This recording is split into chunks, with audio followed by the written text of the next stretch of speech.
Hey there. So, for the tens, if not hundreds, of Studio HFL fans, I'd like to say hello, welcome back. I would like to let you know that I've got some more interviews finally coming out. In 2017, I started these interviews. First 50 or so were audio only. And then, of course, thanks to COVID and Zoom, I was able to get video for most of the rest of these interviews. And then life went back to somewhat normal and I stopped editing, and it's been bugging me for some time. So finally, the pendulum has swung the other direction, and here I am finally editing and getting these interviews out. Now, early on, I had sponsors. I wouldn't have been able to have quite the success for the podcast that I did without them. Of course, that includes, in no particular order, Eastman Music Company and S.E. Shires, Chop Saver. Thank you, Dan Gosling. Austin Custom Brass, Hammond Design, Pickett, Blackburn, and Messina Covers. I think that's it. Anyways, and also to some Patreon subscribers. So thank you ever so much. Oh, yeah. If during the interview you are so moved to like and subscribe, then please do. Don't worry, this is my only ask. You won't see or hear about that again. So now, without further ado, on with the interview. Well, you as well. Where are you calling from? Indianapolis, Indiana. So you know my good friend Jeff Conrad. Yeah, I do. Not terribly well, but we've sat down next to each other in some sessions here in town. And yeah, good guy, good trumpet player. Excellent. Yes. And good fisherman. That's a part of him I don't know. So I had forgotten 11 o'clock Friday is when the tornado siren goes off, and it just went off. Now, nobody's going to hear it here, but it just distracted me from this. But well, I'm in Indianapolis. Where are you? I am in Long Island, just south of Glen Cove. Now, I know Long Island. In fact, I've learned that Long Island is named the right way because it's a long way from one end to the other. I believe geographically 118 miles. Yeah, I flew into, what's the little airport down on the southern part of the... MacArthur? Yeah, I flew in there one time and thought, oh, I can make it into Manhattan by train pretty easily. I was sorely mistaken on that. It's actually not, it's not a bad ride. It's just traffic is very crazy. Yeah. It's okay. So we also have a mutual friend in Vince DiMartino. Oh, one of the greats. Right? he was number one, and I was number two behind him in high school. So he taught me a lot. Yeah, good man. Yeah, there's a really good picture that he posted on Facebook not long ago of, I think you guys actually wore school uniforms. Yes, that was 1964, I believe, the World's Fair. Oh. Yeah. We're both in shape. Well, and it's hard to recognize him without his beard. I don't think I've ever seen a picture of him without a beard.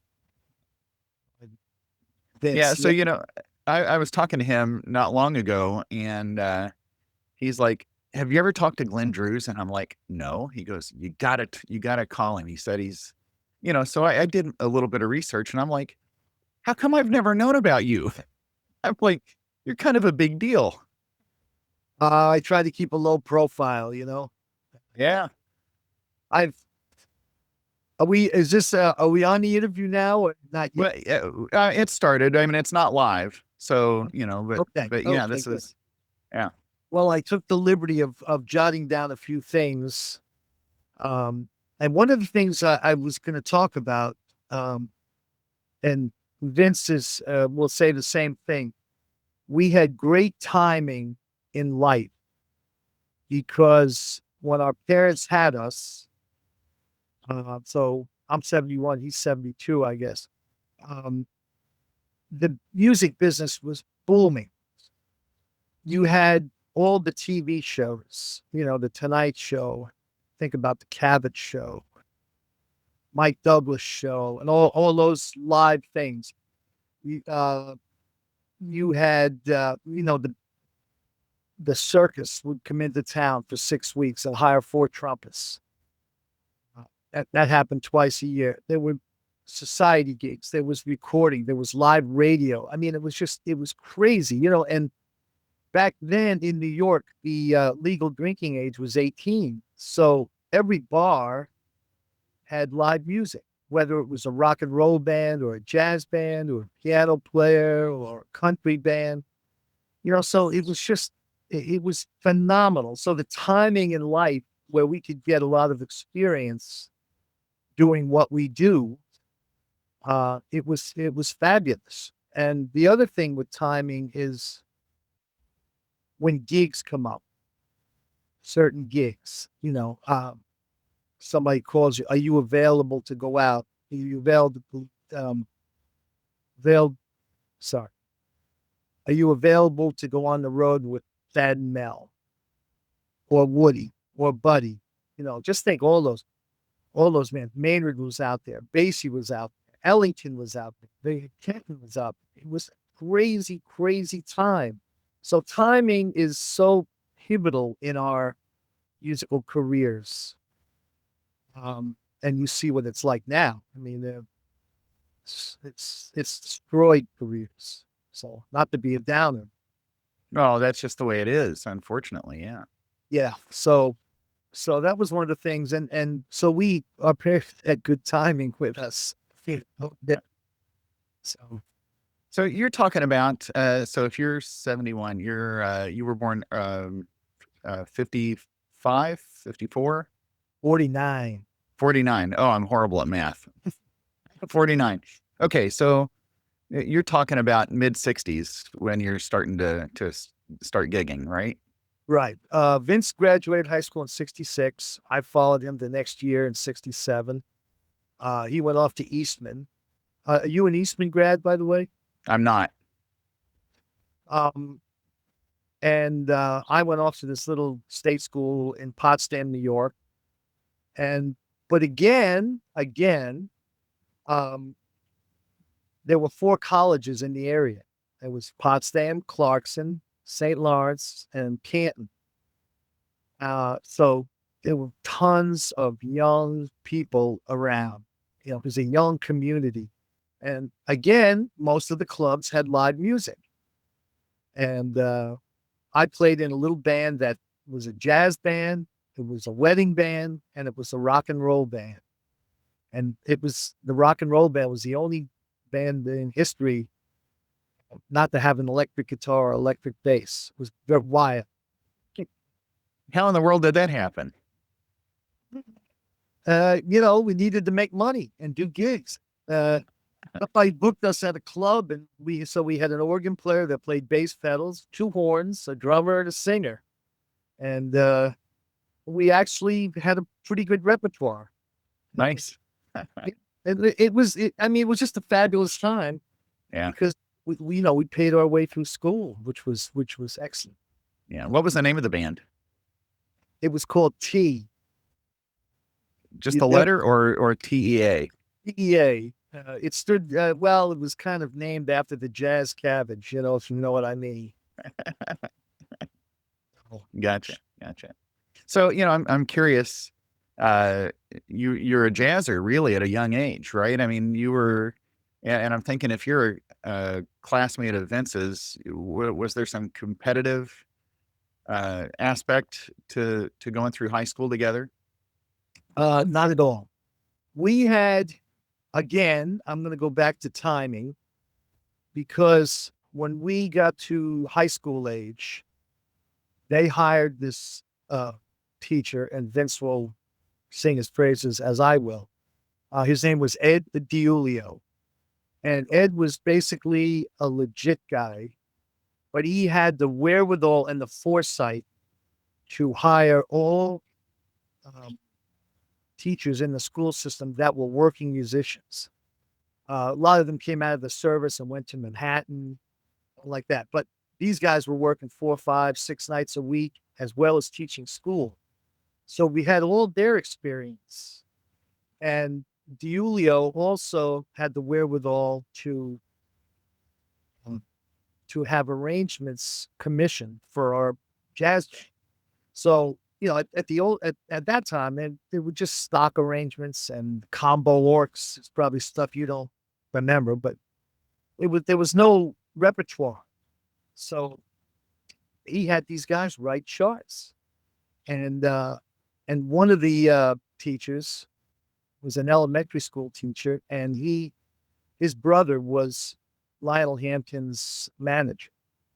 So that was our entree into the world of, you know, And, A1. and it's still about who you know, right? I mean, Yeah. So he got Vince was the first to go. He got him in. Then he got Sal Spicola. Then I went.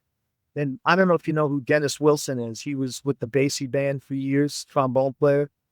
And my brother Billy Drews. I mean, so there were about 12 guys that went into Hamp's band. And what a great start, you know? And talk about learning. Ooh. well, tell me a little bit about that. Well, I have a great story. So there were two trumpets and three saxes. That was the horn section. So the other trumpet player was a guy from Boston named Larry Pyatt. And so I came on, played second. And I'll tell you, I was pretty scuffling. I knew a little bit of some stuff, but I scuffled. And we ended up in Lake Tahoe, and Hamp called a rehearsal between shows, just Larry and myself and the piano. Oh no. Oh, this is it. It was great. It was just one of those things. Anyway, we walk into Hamp's office, and there's a 17-year-old black kid. And Hamp said, this is what he said, this quote, "We're going to audition this boy." So we took out this one arrangement on I Got Rhythm that was really fast, and I'm scuffling with the thing. This kid starts to read it, plays it perfectly, plays two great choruses of jazz, and then takes the head out up an octave. So it turned out it was John Favis. Just as a kid, right? He was just a kid. 17. And he had just graduated from high school and in the San Francisco area or Oakland. I don't. And Hamp gave him a tuxedo, put him on the bandstand, and told his parents, "We'll take care of him." And he came on the road, and now we had three trumpets. And now I started to really learn. This was a lesson every night. So again, timing, Yeah. Yeah. So were you playing the jazz book? It was basically just two trumpets, and then Hamp would point to you, stand up and blow. Oh.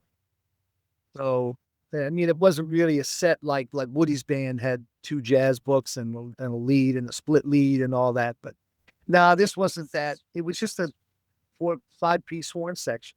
So everybody got a chance to do everything. Mm-hmm. So that was your first real professional experience? Oh yeah. Yeah. How long did that last? I stayed out there for, I guess, a year. And then what did I do? I came home. Oh, no. I did that for a year. John had left the band after 4 months because Lou Soloff got his hooks into him, and he became an instant studio smash in New York, Mm-hmm, mm-hmm. And and I joined up with two of the guys that were in the rock band from school, and then a drummer and a girl singer from Syracuse, and stayed with them. It was a little like lounge band. We did we did jazz tunes. We did some rock and roll. We had 64 freshman arrangements committed, with the four voices, that was a learning experience. It was great. Yeah. And so that was it. I went with them. And as soon as I went with them, I'm going to tell you timing. John called me to see if I could do a 6-week tour with Thad and Mel. And I couldn't leave these other people, in a lurch. So that's one time the timing didn't work out for me. Yeah. Yeah. Yeah. So I'm curious, what was it like traveling on the road back at that time? Was it mostly by bus or car, or did you fly a little bit? Was 99% by bus. Woody's band and Buddy's band. I tell you, I had to leave Woody at age 30. Otherwise, I would have still been out there. It was so great, playing music every night, hot music. Um, you know, you, you're playing on the same tunes basically, but you don't want to bore the guys in the band. And so you try to come up with some new stuff. So you're practicing, and it's a great camaraderie. It's kind of like being, in an army barracks, but with wheels. Yeah. It, And the it was great. audiences, and the audiences, they were eating this stuff up. See, I really miss having the opportunity to experience those bands at that time. Oh, I mean, it was just fabulous, and all kinds of venues. We did concerts, we did dances, high schools. It was just, you'd finish the gig, you'd hit and run to the next one, get in the room at 4 o'clock in the morning, play the gig. I mean, it was great. We were young. What can I tell you? It was a Yeah, marvelous, it yeah. was, Do you remember what the pay was back then? well, it was, I first pay was 150 a week. Was that pretty good? Well, what we did was three guys in a room. Uh, we didn't eat. We didn't spend a lot of money on food, mostly on beer, I guess. But uh, and then I got a chance to take over. One of the guys was leaving, and I got a chance to take over the setup, which was great because it paid an extra, I think, 100 a week or 75 a week. So I lived on that and saved the rest. Hmm. And a little while later, my partner was leaving the band, and I couldn't get anybody to do it with me. And I don't know if you know the name Joe Lovano. I've heard that name. Vinny Yeah, might have mentioned it. Yeah. he was a tenor player, and so he said, "Yeah, I'll do it, sure." And then all of a sudden, everybody wanted to do it because if Lovano did it, it was hip. Yeah. So anyway, but Yeah. that was great. That was great. Yeah. Where'd you head after that? Uh, I came home, just started doing things around. I really wasn't in the New York scene at all. I was just doing, wedding gigs and little trust funds, stuff like that. And then I ended up going out with Buddy. So I should tell you this story. You're gonna like this. This is good. So my friend Andy Fusco, who was with the crew from Syracuse, he was lead alto for Buddy. And there was a guy named Mike McGovern, and he was stranded in Chicago because his girlfriend had a fight with him and locked up his horns. So Andy said, "Can you come out and do the weekend with Buddy?" So okay. So uh, long about this time, I guess I'm 31, maybe 32, and most of the guys in the band were right out of college, 23, 24 years old. So I walk in and I meet the lead trumpet player, Bob Coase, and he said, "Look, I got to warm up. I had a rough night last night." And he said, "Just make yourself at home. I'll try to show you what I can show you, but you're on your own." Okay. So I'm standing there. Now, Buddy in those days had a rider in his contract to have these two big garbage cans, one full of ice cold soda, the other full of ice cold beer. Buddy hated beer drinkers. So, I mean, he preferred the jazz cabbage. Hmm. So anyway, I'm standing there and I, I just didn't know what to do. I'm just got the horns in the case. I reached down and grabbed a beer. I didn't know all this about the beer, by the way. So I pop the beer. Everybody turns around. They stop what they're doing and they're staring at me. And I'm going, boy, this is very strange. Very strange. Now, 2 seconds later, Buddy walks in and he comes up right next to me. I haven't met him. And everybody calls me by my last name. Just kind of works out that way. So anyway, he comes in and he starts in. You've heard the bus tapes, I'm Oh sure. yeah. Oh yeah. Well, he starts in and he goes crazy. He's screaming at these guys. I reach in and get the second beer. And he's right next to me screaming. I haven't met him yet. Nothing. So anyway, I pop the beer. Now they're looking at me again. They're not looking at Buddy. They're looking at me. I'm going, boy, this is really, something's really out here. So anyway, he's screaming, screaming. And he turns to me. He looks up at me. He goes, Bruce, how's the beer? Is it cold enough? I go, yeah, buddy, it's great. He goes, good. And he goes back to screaming at these guys. That's, I find out later about the whole thing, you know. Anyway, now we get on the bandstand and I'm right next to him. And I don't know what's going to happen. I don't know what I'm going to have to play. And I'm getting, you know, a little tense. And he calls mellow tone. And he's got the piano player soloing.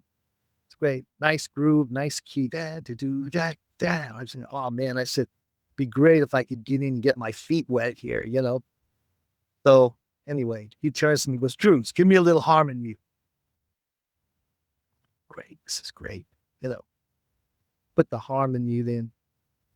Chorus starts. I'm going like sweets. And he starts on me. Threw a drumstick at me, starts screaming every F word that you've ever heard. During the tune. Yeah, I mean, screaming at me. We don't like. And I mean, he's like, and he goes on, and I took the mute out. I started playing as fast as I could, and that was it. After I didn't try to fight him. After that, he was great. I love Buddy. He was terrific. He was great. So, I mean, that lives up to his reputation. That's most people know these days, you know, they get their introduction through the bus tapes. You know, that's how I did. Yeah, I mean, listen, I will tell you one thing. Buddy had to be the greatest big band drummer. I mean, I played with Mel, I played with Belson, but Buddy was in a class by himself. And he didn't ask anything more of the guys than he would ask for himself. I mean, he was always 110%. And, you know, when he said, I played with the greatest, he played with Bird, he played with Dizzy, he played with Art Tatum, you know, I mean, just name them. And, you know, I mean, Buddy was the greatest. So Yeah. he backed it up, though. He backed it up. Yeah. Who was in the section with you when you joined? Why? I knew you were going to ask me. Bob Cosin, Steve. Why can't I? Oh, I should have written this down. From an LA guy, Steve, very nice guy, good player. I think Chris Payson was there. I'm not sure. Yeah, it changed so quickly. yeah. I talked to Greg Wing not long ago, and you know, Greg was there. I think he said maybe it was 6 months, 9 months that he was on tour with Buddy, but he talked about the turnover in that band. Yeah, this was early '80s, I guess. Well, you know, you want to talk about quick turnovers. You don't want to be a bass player on that band that he didn't like. First night was love, love, love. Second night was grumbling. Third night, he would fire guys right in the middle of the set. Get off the band. You're done. Seriously. Yeah. But if he loved you, he loved you. So. Wow. And you were with that band how long? I did 2 stints. The second one was about 6, 7 months long. Mm-hmm. Again, I had to get off the road because it was too good. It's too much fun. Yeah. Yeah. That was it. So you back to New York and still trying to network and grow things there? Yeah. And,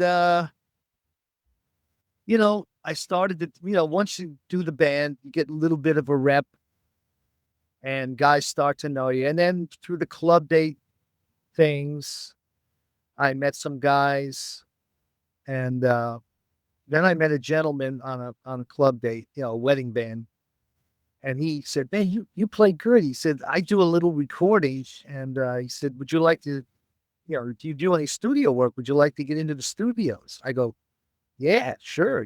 So I figured, well, yeah, right. That's the last time I'm going to hear from this guy. Right. The next day, I get a call.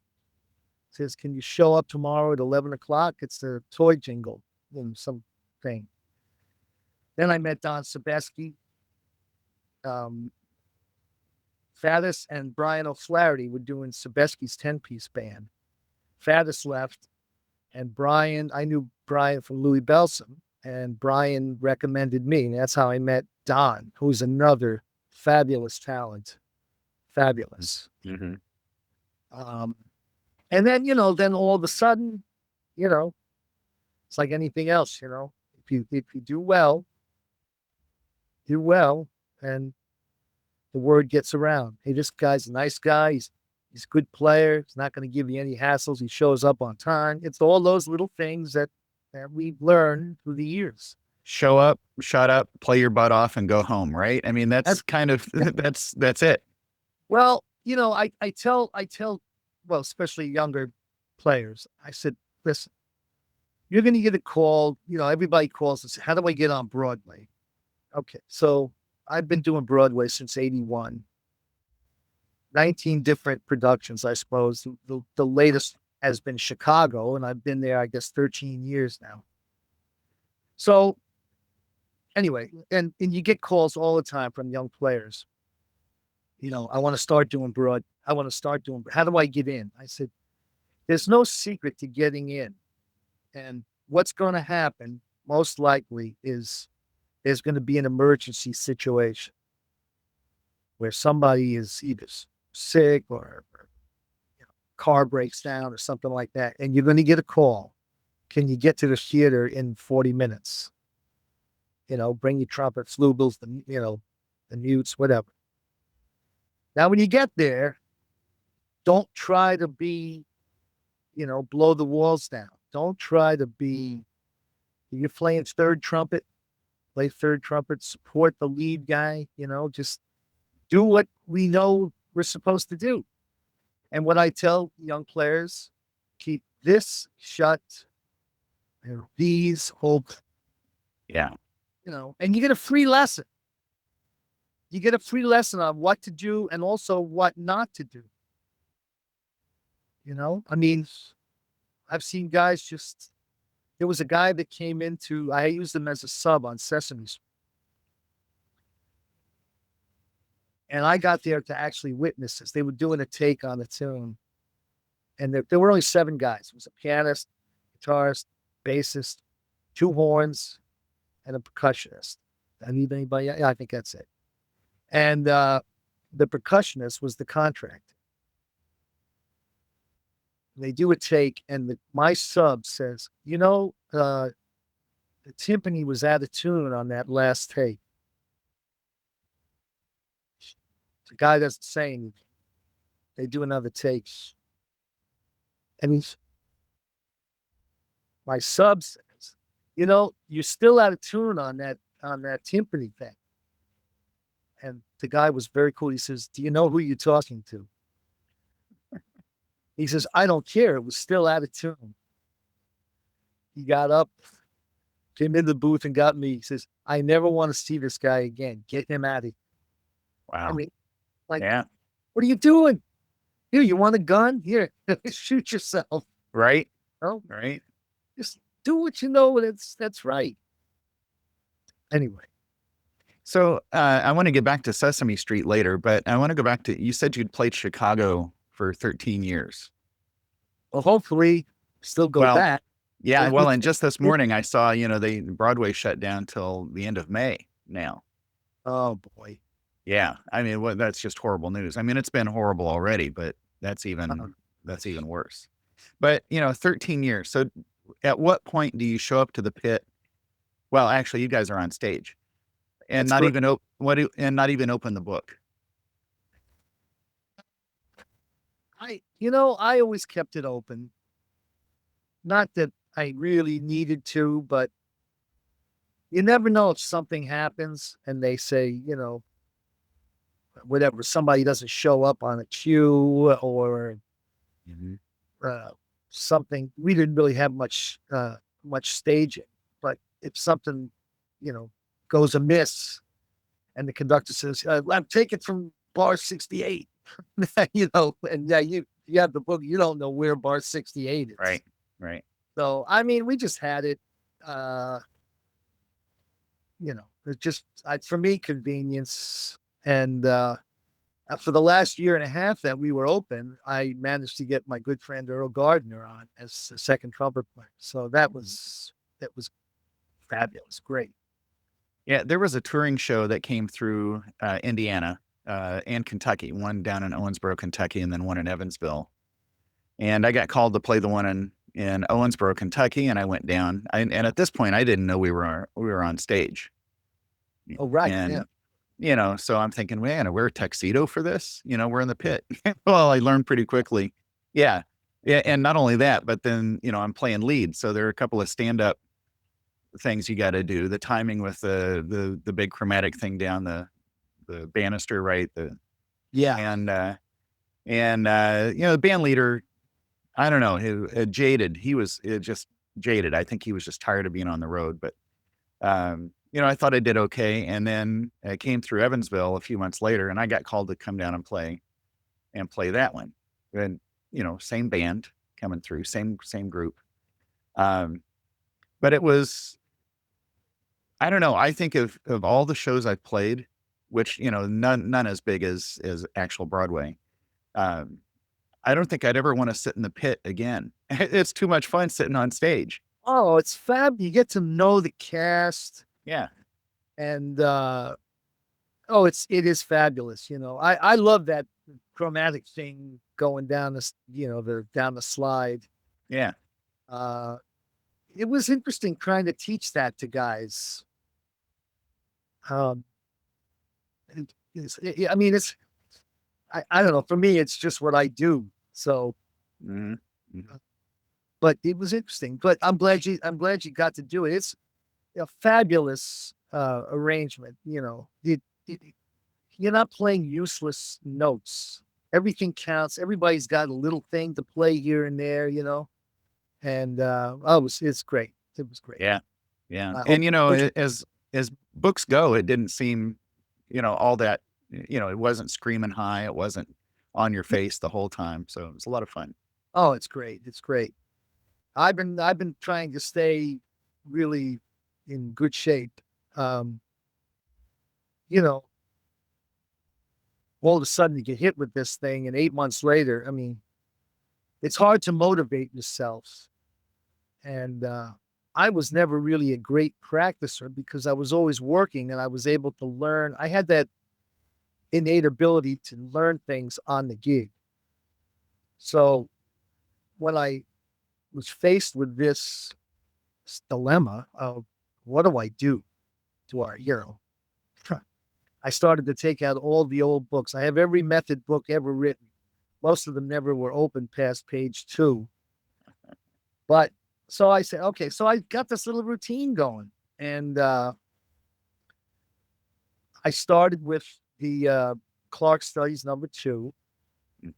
play all those, then start playing them going up a little bit. And I did a lot of ballad playing. So that was my long tones, because to sit and just play long tones, but I would play ballads really slow, uh, and keep the horn on my face, just play nice and easy and do it in different keys each, pick a tune, do it in a strange key. So it's kind of you doing ear training to boot. And then I would play uh, some backing tracks, like some tunes, Tunisia or Stopping at the Savoy or whatever, things just to blow a little bit to keep that in shape. And in fact, Wednesday, I had my first gig since this thing started. And we had to record 2 tunes. So it was 2 trumpets and 2 trombones. And we all got in there. Everybody's wearing masks. Got in the studio, and everybody I could tell they were a little nervous and tentative because, we haven't played with anybody in 8 months. and I'm playing lead. So we did double tracks. I played first and third. The other guy played second and fourth. And I was so relieved. I was so excited because my chops felt great, just like like they're supposed to. So apparently, what I've been doing is okay. Yeah. So my note that I made about practice, I made a thing sprint versus marathon, which is design a practice system for yourself that is going to help you, not just playing for 4 or 5 hours.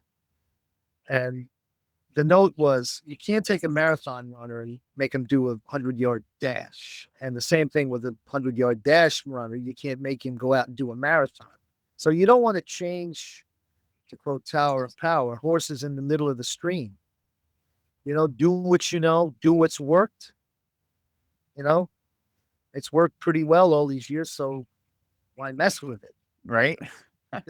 But do it consistently. And so every day I put like 45 minutes to an hour in. I'm watching my Yankees, so I'll play between innings a little bit like that. Yeah. Yeah. So tell me, how did Sesame Street come about? Oh, that's an interesting story. We'll go back to timing. Uh, I have this great friend. I don't know if you know his name, but he played for a lot of singers, but he's a marvelous jazz player, and he was the keyboard player with the Mel Lewis band for a while. Kenny Werner. Don't know that name. So there was this project with a whole bunch of lady singers, and they did an album called Mostly Mercer. Mostly Mercer. And Kenny called me, said, "I'm doing this for one of the gals, so would you play on my track? Play on the track." So I did. One of the other guys, pianists that did the track was Robbie Merkin, who had just gotten the gig with Sesame Street. Mel Davis was the trumpet player that was doing it at the time, and he had some heart issues, and his doctor advised him to stop playing the trumpet. He also played violin and piano, but he says, I would just, you're older, you've done enough, don't tax your heart. So Robbie called me, and it was because I did this track on Mostly Mercer. And that was a great gig. Fabulous gig. No pressure. Yeah, I don't know how often I watch that show. I remember watching myself growing up, and my kids have watched that. Of course, not these days. That's not It's my different. kids are too old for that. Yeah. But And it's different. They don't studio anymore. I don't know. It's like they have a blue room or something. I don't know. It's different. But I never thought about the music being live, because sometimes the only musicians you would see would be when they would highlight right. somebody. Well, we did it in the studio, and then they used to say fly the tapes out to Astoria, Queens, but they would drive them out, the tapes, and they would master them, and the characters would sing along with our music. So although it was live in the studio, it wasn't live on the set. But that was a great, and you didn't talk about, this was one of my notes. You have to be able to wear a lot of hats in this business, whether it's jazz playing and, or, the wedding business, or lead playing, or a little bit of legit playing or something. But anyway, this thing, you never knew what you were going to have to do. And it was so great. It was another experience that you had to reinvent yourself every week. Do different stuff. So that was kind of neat,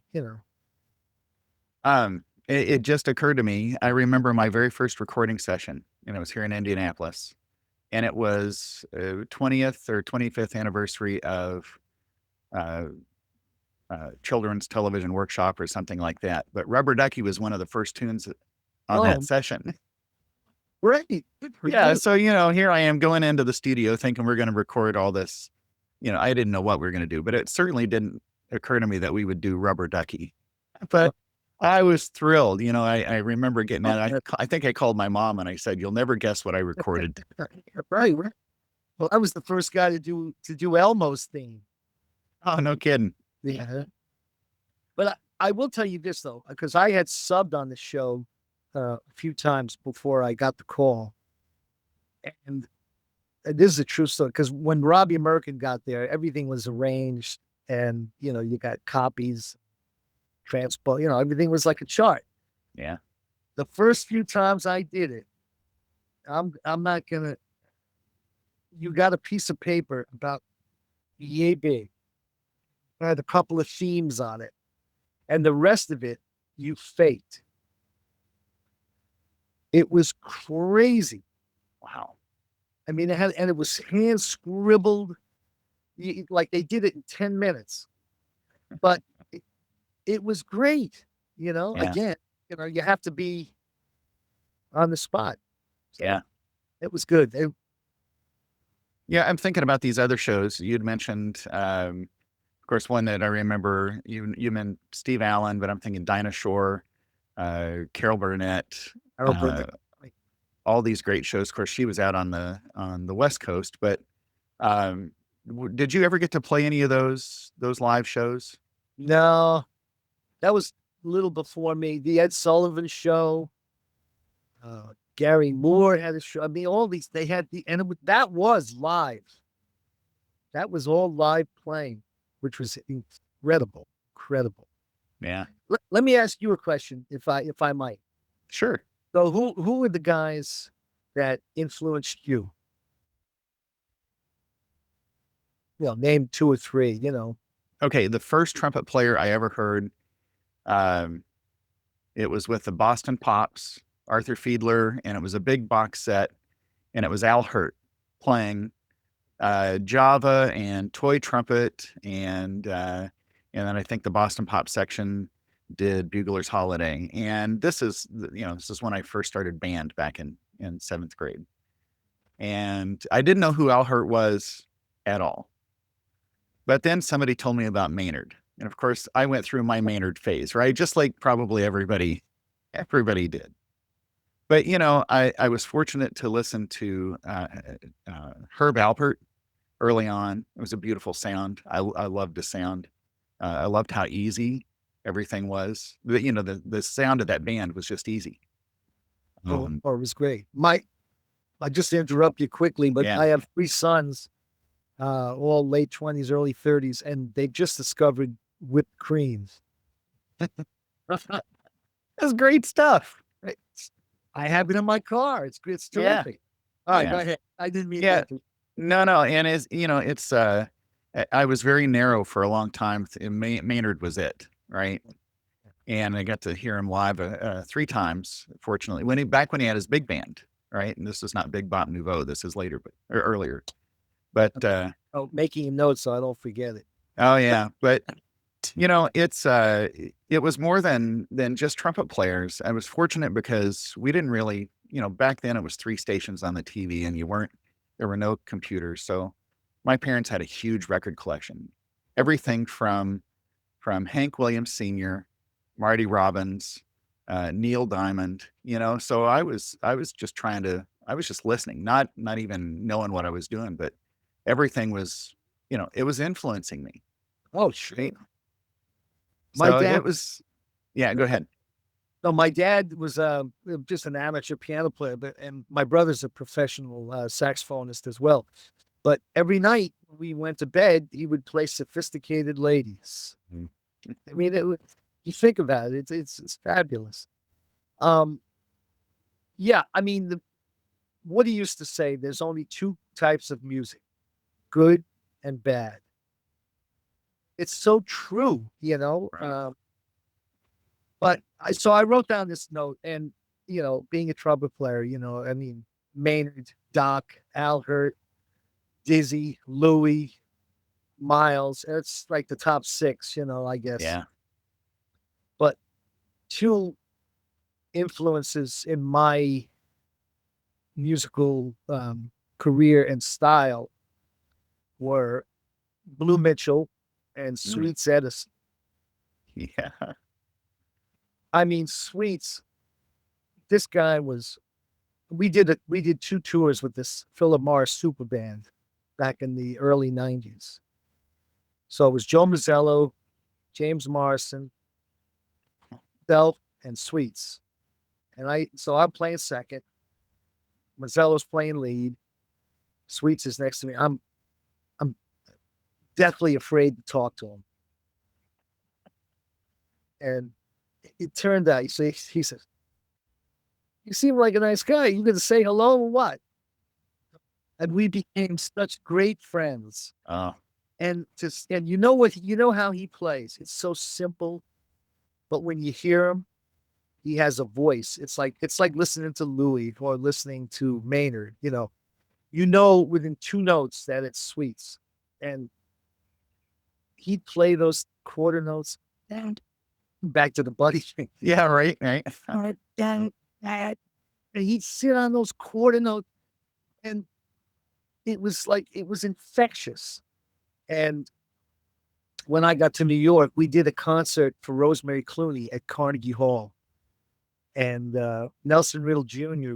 played bass trombone, or he conducted actually, but he brought all his dad's arrangements that he wrote for Rosemary Clooney. She had her own show too. Hmm. Hmm.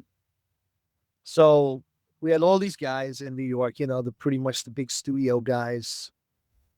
And I had been talking about Sweets. Sweets was going to come on and do a tune, and they go, yeah, yeah. He plays that old, you know. Well, anyway, he got out there and played, and they turned to me all to be unison. Now we know. Yeah, Now we know. And it was great. yeah, What a lovely man. Lovely man. yeah. The more interviews I do and names like that come up, uh, it's like I start to gravitate to those recordings, trying to find, what made them so special. Of course, growing up watching Doc and the Tonight Show band, and getting to hear Snooki playing Oh, back there, right? It's and yeah. could he solo too? I mean, holy cow, he was just what a great player. In the early days of Fad and Mel, he did most of the trumpet soloing, on all those the plunger things and all that stuff. Yeah. He was good. Um, I got two things I want to. I'll tell you my Maynard story, right? So he was playing downtown at the Blue Note in Manhattan, and a bunch of these guys wanted to go down and see him, and they're all ex Maynard trumpet guys. Hmm. Mazzello, I think Frank Green was there, Craig Johnson, John Chidoba, a bunch of guys. I've never met Maynard. This is like going to be a life-changing experience for me. Hmm. So he plays his set. He invites everybody up to the green room. We're hanging out, and he's talking to these guys. And so they introduce me. And I happen to know that his brother, Percy, he lived in Glens Falls, New York, and he played on the beer hockey league, because I'm a frustrated hockey player. So I told Maynard, I said, I hear your brother could stop you in the goal. He goes, how'd you find that out? And he goes, I said, I knew some guys. He goes, you see this? He hit me with a stick right here. He shows me the star. And he said, I grew up in the shadow of the Montreal Forum. He says, I never wanted to play the trumpet. He says, all I wanted to do was play left wing for the Montreal Canadiens. And now we start talking for 45 minutes about hockey. The other guys are standing there like, look at this. What's going on here? But that was my Maynard thing. Well, whoever knew that? I mean, who would ever pegged Maynard for a hockey fan, right? Oh, that's all he wanted to do. He loved talking about it. And he loved Sweets too. Yeah. Uh, I'll tell you a funny story about, we were talking about the Tijuana Brass and Herb Alpert. So I'm in high school. I'm 16. And I played in this little band. It was a drummer, two rhythm guitar players, and me. So we had this, there were all these clubs back then, and we used to do a lot of the Herb Alpert stuff. Mm. You know, he was big, this is 1965, 66. So anyway, my dad would drop me off every night, and then they would give me a ride home after, and they were older than me. They were all like 25 years old. So one night, my father drops me off, and the leader of the band comes up to me and says, you got to go in the office. I said, when am I getting fired? He goes, no. He says, we're playing an act. I said, we're playing an act. I said, well, you're the leader. Why don't you go in? He said, look, you're the only guy that knows music here. So I go in, I knock on the door. I hear this voice, come in. I open the door. Now I'm 16. Oh, gosh. I walk in, and a beautiful girl is sitting at the desk, buck naked. Now, at this point, I'd like to have a picture of my face. Yeah, well, I think it's probably the same as it was when you were 16, right? Red. No, I mean, back then, that's what I'm saying. Red as a beet. Anyway, she said, have you ever played a strip show before? I said, no. And I'm like, no. He says, well, look, do you know the song Caravan? I said, yeah, I know it. I don't know if the guitar players know it.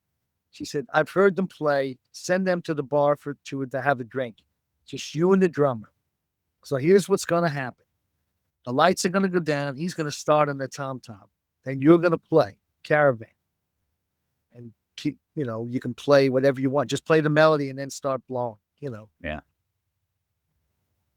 And she said, the secret to this is the more clothes that come off, the hotter you get.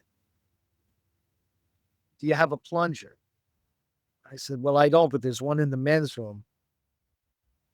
This is a true story. I'm 16. I'm just like, whatever she wanted, I'm doing, Right.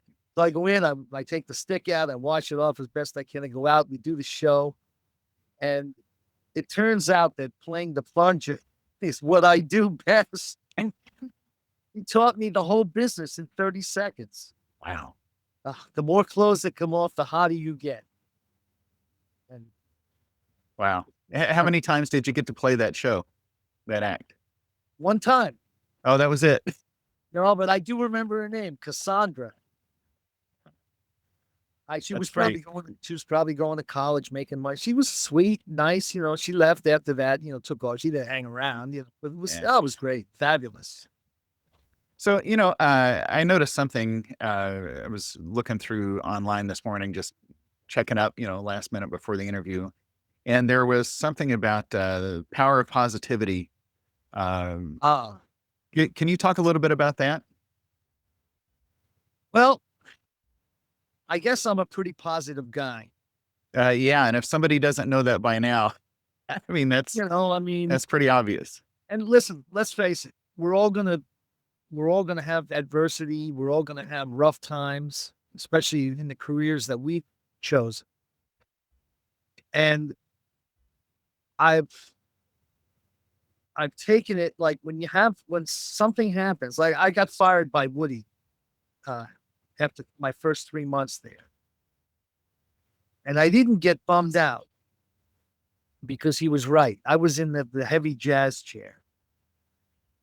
And I didn't get bummed out because he was right. And I said, but if I ever get the chance to go back, they said, we're going to get you back. Don't worry. And I said, if I get the chance to go back, I'm going to learn something from this. And I did. I went back on the third chair, which was split lead and some of the jazz, and it was so much better. And since then, you try to turn things into a positive, a positive approach, because things are going to happen. And there might be a gig that you want, you didn't get it. It happened for a reason. It might not have anything to do with your playing. I'll tell you I'm going to write a note here because I don't want to forget this stuff. This is good. So it might not have anything to do with your playing. you know, usually it's because somebody knows somebody and it's already a done deal. Talking about a gig, but I will give you an example. They did a shoot years ago, and it was for Cool Cigarettes. And at that time, they couldn't advertise on TV or in magazines, so they sponsored the Cool Jazz Festival. So they had an audition, and guys were coming from Europe, they're coming from Asia, from South America, from California, everybody in New York. I mean, there were thousands of guys going out for this thing, and they were going to use two trumpets. So I got the gig, and Earl Gardner got the gig. And when we went to do the shoot, we saw the casting director, or the director, but he was also the casting director. And he had salt and pepper hair, and we had salt and pepper hair. And that was it. I mean, it was just, they said, he said, I love your look. So he wanted somebody that looked like him, Wow. but something like that. And another time there was an Anison commercial. So the basic script is you're in the section and there's a girl singer, you're in a nightclub and you have to stand up and play the solo. And the storybook is, oh, not now, and you're getting like arthritis in your hands or something. And you pop two Anison, now you sound like Doc, right? Right. So again, it's the same thing. The call goes out there. It's like everybody's there. Faddis is there. And they ask you to go in and play. So Faddis is there. Guys are playing the Haydn. I mean, they're playing everything. It was like the brass trumpets. And I went in and she said, well, just play, she said, take out your trombone. So right then I knew, I said, this has nothing to do with music. Mm-hmm. A trombone, it's a trumpet, honey, Right. Right. So I just went, I played that thing from We'll Get It, but that, that. Yep. Yep. Oh, That's yeah. all I played. That's all I played. I ended up getting that gig. And again, probably something about the look, Yeah. There's a lot, Yeah. it's a lot better than it is. Oh, Well, yeah, probably about the attitude too, right? I mean, I get. Well, she said, you read the script, so she says, but don't act. So I'm reading the script. She says, well, wait a minute. And they're videotaping you as you're doing this. So she stops. She says, I'm going to do it again. She says, you have to act a little bit. He just told me don't act. But hey, listen, I really wanted to thank you. I didn't get a chance to, as we started, but for doing this, because it's great. And to have an all guys on here. So I really wanted to, and it's great to meet you, so. thank you. Likewise. Thank you. So it's just an aside.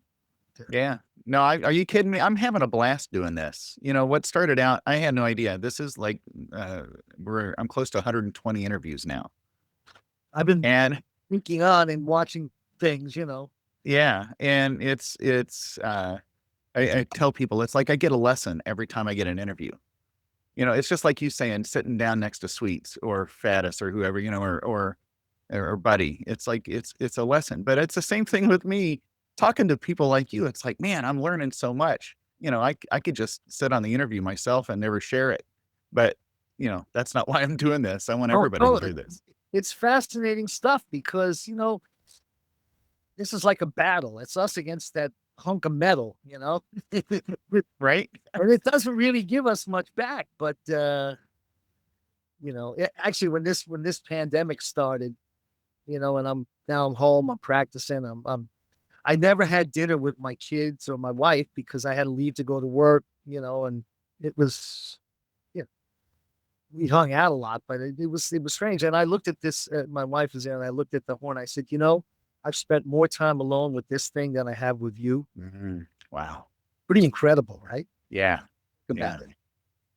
And the trumpet doesn't care either. A trumpet doesn't give you anything back, right? And then, I don't know if I'm not an equipment freak. I've been playing the same mouthpiece. It's a Reeves, since 1982. You can get something that sounds great for a week or two, and then you're back to the same, right. But it's all upstairs, and, yeah. Joe, I don't know if you know Joe Shepley, that name. Mm-mm. he was a very big studio guy here, and he used to say, "Let the music take you there. Don't worry about the high note. The note you're gonna miss is the one after the high note. So just let the music take you there. Don't worry about it." It's true. Yeah. Yeah. Take take take this out of it. Just do Yeah. what you do. Be prepared and do what you do. Um, So, the other thing I just wanted to touch on a little bit is staying in physical shape. And I don't look like I did in that picture with Vince. I do a lot of cycling. I do an avid surf casting fisherman, so I walk the beaches quite a lot. When I play golf, I always walk and carry my bag. Just yeah. walk whenever you can. It's keep that heart pumping because that thing. I'm gonna switch this. Get out of the glare a little. Okay. So anyway, I think you wanted to ask me something else. No, no, but I appreciate that too, because, okay, Doc is 93 and he's still, I think he's got a personal trainer coming to work. He says he can't get out and go to the gym right now, but, it's like, you, yeah, being in physical shape is truly important. I mean, keeping your chops in shape is one thing, right? Right. But staying alive and in physical shape enough to actually pick up the horn and, blow is another thing. Oh, it is, and being a horn player, especially a brass player, I don't know if you've ever thought about this, but because a lot of the bands I've been on, there were older guys there, and the horn players were always in fabulous shape. I mean, they might have drank too much or had some issues and stuff, but as far as blowing, because we're using that air, and the air is this lifeblood thing. And if you look at like piano players, guitar players, maybe even bass players are pretty rugged. Drummers are pretty rugged, but mostly the piano players because they just kind of sit there. You don't have to breathe, and they get older faster than we do, I think. Yeah. Think- no. Yeah. And sax players don't really breathe like we do either. We, it, Yeah. Oh, you it's know, completely different.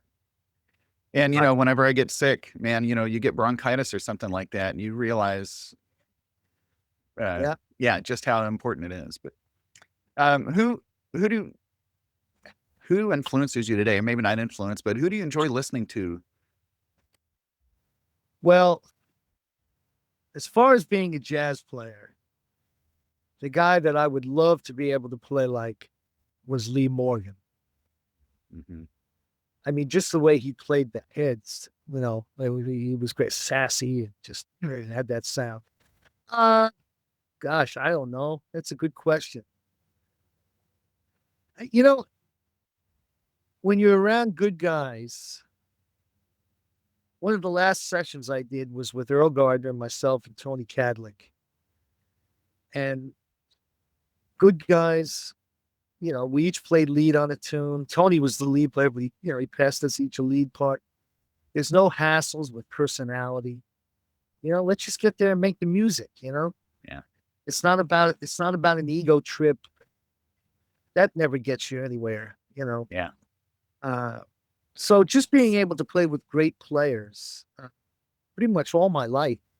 Like I said, I've been involved with 19 Broadway productions, and I don't think there's ever been one scene with a section made. So my first show was the Lena Horne show in '81. I played lead on that. Probably what's going to be my last show is Chicago, and I played lead on that. All the other ones I played second, Hmm. and it's great. The lead player's out, you move up. You know how it is, and Yep. just Yeah. don't screw up. Just play the music. Right. Be as good as you can. Do you know James De La Garza? I do. I Yeah. do. Well, he came through IU Bloomington, and while he was here in Indiana, I played several sessions with him. What a beast! But Oh, he's also really, really nice guy too. But the yeah, guy could do everything. yeah. He's great. He's terrific. Uh, yeah. I mean, I see him quite a bit. There was a watering hole that since closed the last week that we used to all hang out between shows. He would show up. But He's a great trumpet player and a great guy. Now, are you from IU? Is that where you went to school? No, but I've got so many friends from IU that I feel like I should get an honorary degree from there. But no, I started at UK with Vinny. He was Oh, my okay. first teacher, Okay. and and and lifelong friend now. I'm not as close as you and he are, but um, man, I just think the world of him. He was, I mean, since I've known him, he's been 100% about the horn. And so about, let's see, when was Sandy? That was 2003 or something. I don't know. It was Right, right, years ago, whenever that was.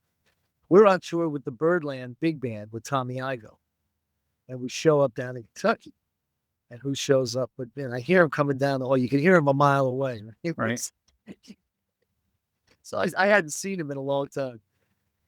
And good to see you. Oh, good, it's like, I said, what are you doing? He says, well, I'm retired. I said, oh, yeah, okay. What are you doing? You playing golf? You fishing? What He says, no, I play the trumpet. That's Yeah. Well, and he cooks, right? He just posted his mom's meatball I recipe. know. No, and I'm So gonna have I made it a couple of weeks ago. I made it, and it was oh, yeah. terrific. Oh yeah, and I sent him a picture.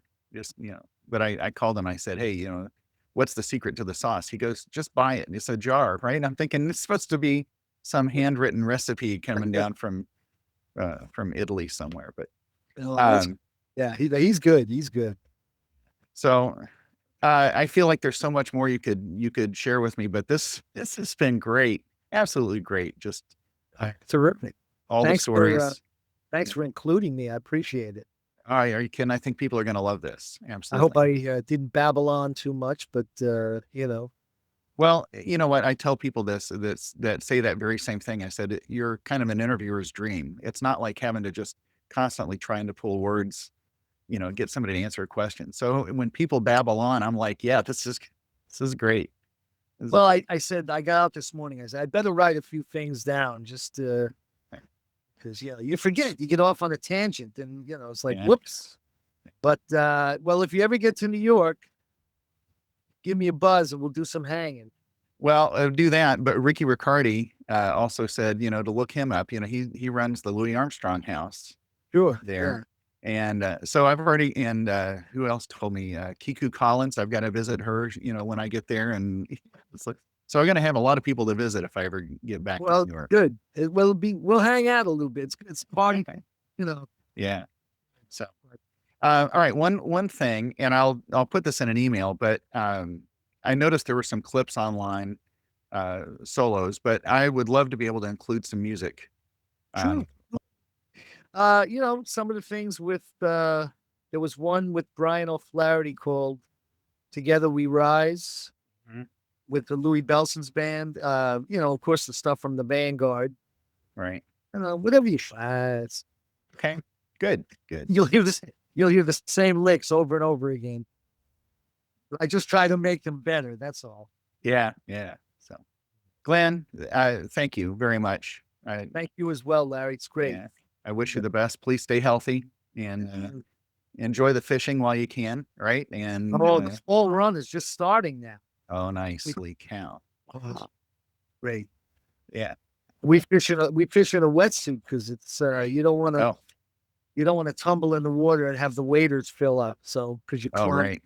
and it's pretty intense, but good. Yeah. So, You be all right. well. All right. Thank you. And hopefully I'll talk to you soon. Ciao. All right. See ya. Bye bye. Thanks, Larry.